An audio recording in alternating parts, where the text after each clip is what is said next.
Hey YouTube, Cityside75 here, and I always figured that one of the benefits of starting a YouTube channel would be that I could videotape some of the dorky things that I like to do with video games and actually find other people out there that kind of like doing those same types of things or found it interesting.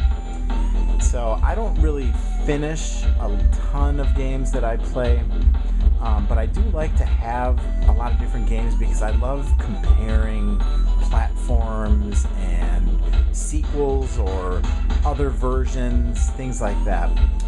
So that's what I'm doing today. I'm going to do a quick comparison between Killer Instinct, the arcade game, and then the Super NES port. One of the reasons I want to do this particular comparison is because it's one that just really sticks with me from back in the 90s when these games were popular. At that time, in like 1993, 1994, I was spending a lot of time with one of my good friends at a local arcade, and we were playing a lot of, Mortal Kombat and things like that, Mortal Kombat 3. And I remember very distinctly when Killer Instinct came out in the arcades. It was a game that it felt exciting to me from the first time that I saw it. Now, I know that, the fighting system is kind of shallow in it, or, kind of simplistic. I don't know. It's unorthodox, at least, let's put it that way. But at the time it came out, for a little while at least, it felt revolutionary, and I remember that it took over the attention of everyone in the arcade. And part of what was exciting about that time was that's when they were talking about the Ultra 64, and most of you will recall that the Ultra 64 was being planned as the replacement for the Super Nintendo. And there was a lot of excitement about just how powerful this thing was going to be and what kind of games we were going to be able to have at home. And Killer Instinct, the arcade version, started with a statement that this was going to be available for your home only on Nintendo Ultra 64. So this felt like it was the future. So we're going to start this comparison in just a second. I don't have the Killer Instinct on the emulator going yet. You can see what I'm doing here is I'm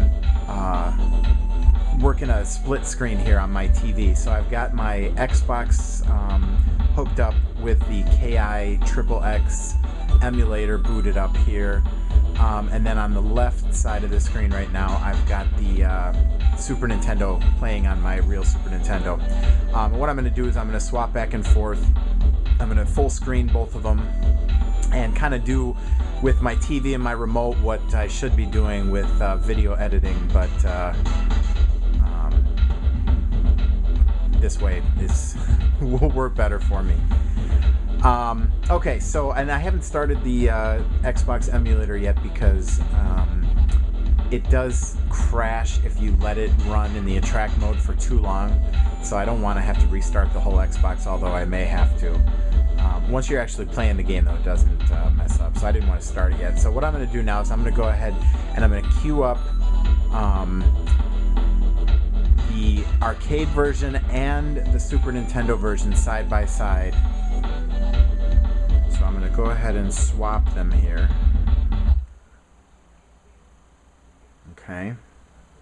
And now I'm going to go ahead and reset the Super Nintendo, and then I'm going to fire up Killer Instinct on the arcade emulator.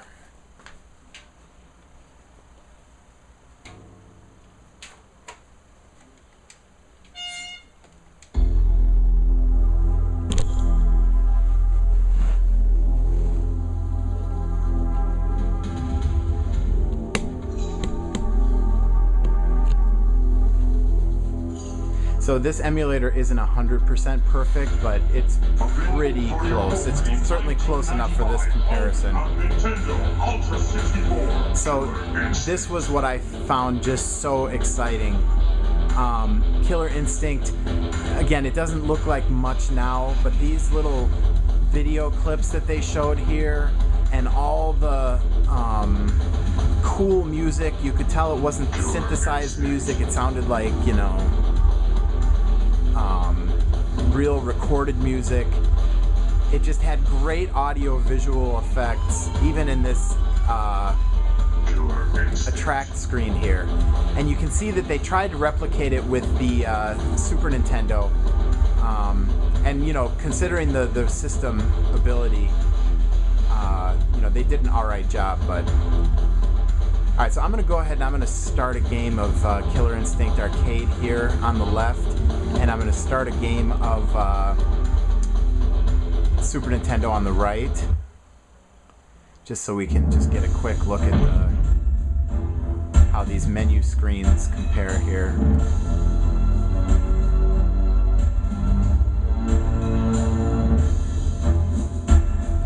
You can see that the Glacius on the left has that cool rotation effect, which I remember everybody thought was really awesome back in the day. There were very few 3D fighters yet at this time, so you kind of thought this was sort of 3D. Alright, so I'm playing the arcade version on the left here. The right is just the Super Nintendo going by itself. Unfortunately, it didn't start me on the same platform or background here, so it's not a direct one-to-one comparison, but you can see, first of all, that the character size on the arcade is obviously much bigger. The resolution is much higher. The color depth is much higher. I mean, just look at the complex reflections that you can see on Glacius in the arcade, and then on the Super Nintendo, it basically looks like about 4 different shades of gray, along with his white and blue. So one thing I loved in the arcade version as well were those particle effects. Let's go ahead and we're going to go full screen on the arcade here for a minute.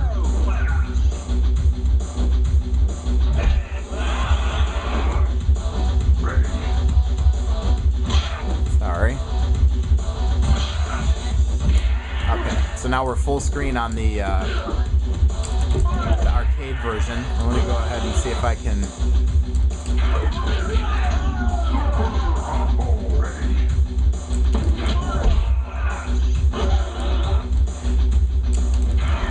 So again, back in the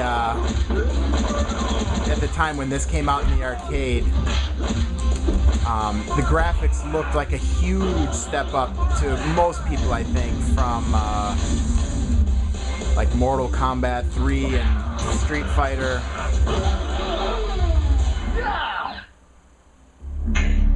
Alright, let's go ahead and start one more game here.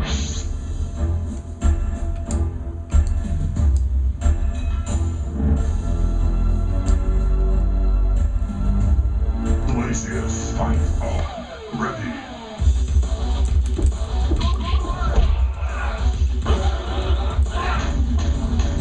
So the story with Killer Instinct, for those of you that aren't familiar, was that it was supposed to come out with the Ultra 64. A lot of people, including myself, mistakenly thought that the arcade actually had Ultra 64 hardware in it. In reality, the arcade game was actually run off completely unrelated hardware, but projected to be comparable to what they were looking at for the Nintendo 64. Obviously, because the N64 went cartridge,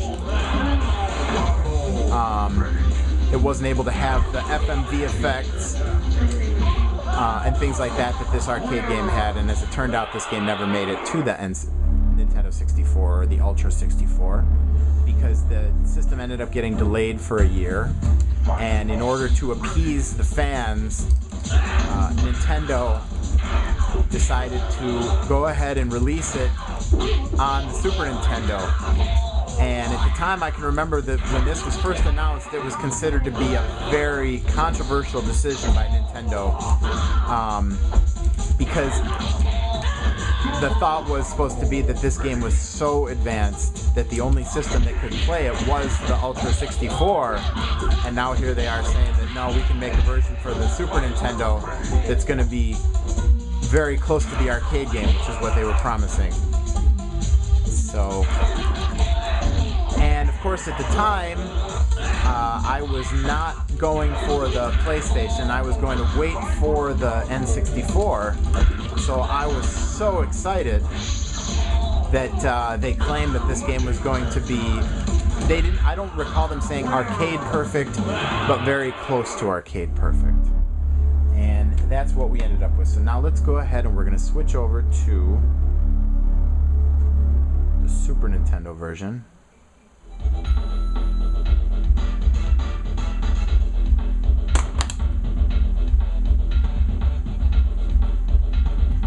And right off the bat, I can remember popping this game into my Super Nintendo, and I knew it was going to be a make or break basically right from the beginning, because I wanted it to start up with that same music that I always remembered hearing from the arcade, and that same intro.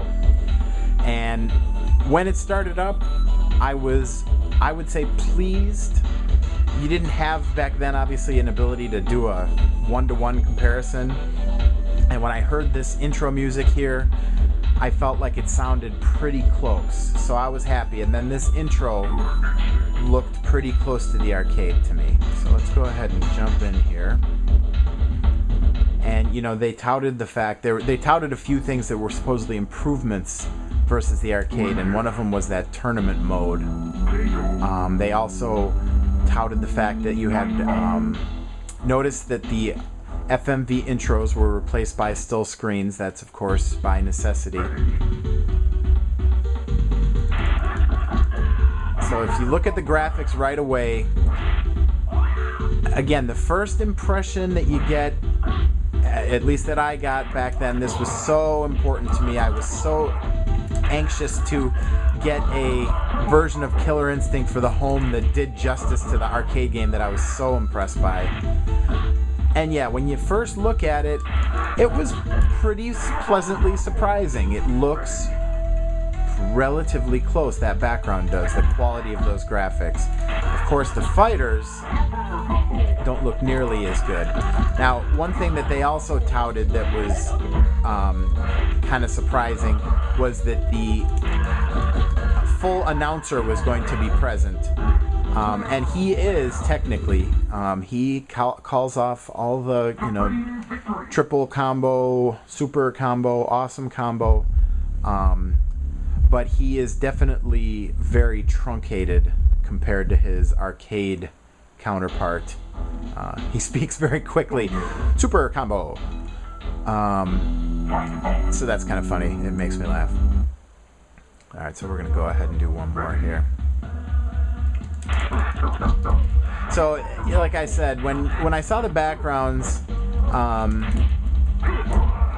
you know, they were clearly not as detailed, and there wasn't as nearly as much motion in the backgrounds as in the arcade. Of course, the zooming in and out that was so common with games, you know, of that time, and this game definitely had, is gone. All the cool particle effects and things like that, but it does a pretty good job of selling you on the fact that it's the same game. I have to give Nintendo credit.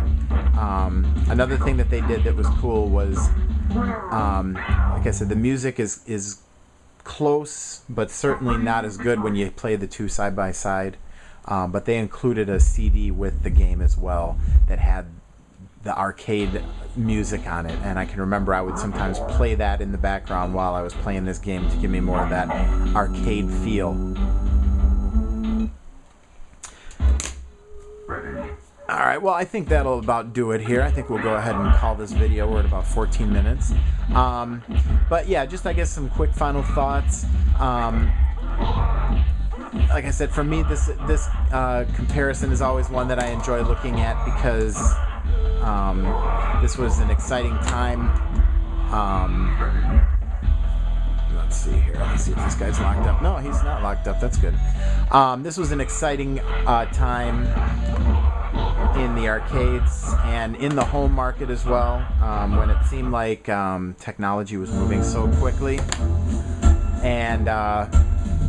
there were so many exciting things on the horizon for what we thought was coming home in terms of video game systems, and the Ultra 64 and the PlayStation and the Saturn and all that kind of stuff.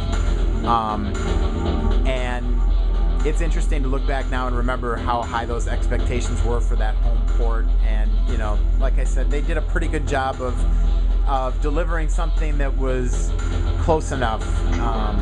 It is always a shame to me that they never actually did port Killer Instinct to the Nintendo 64, because I think it would be interesting to see how that system would actually handle the game. But anyway, that's enough for now. So as always, thanks for watching, and we'll see you in the next video.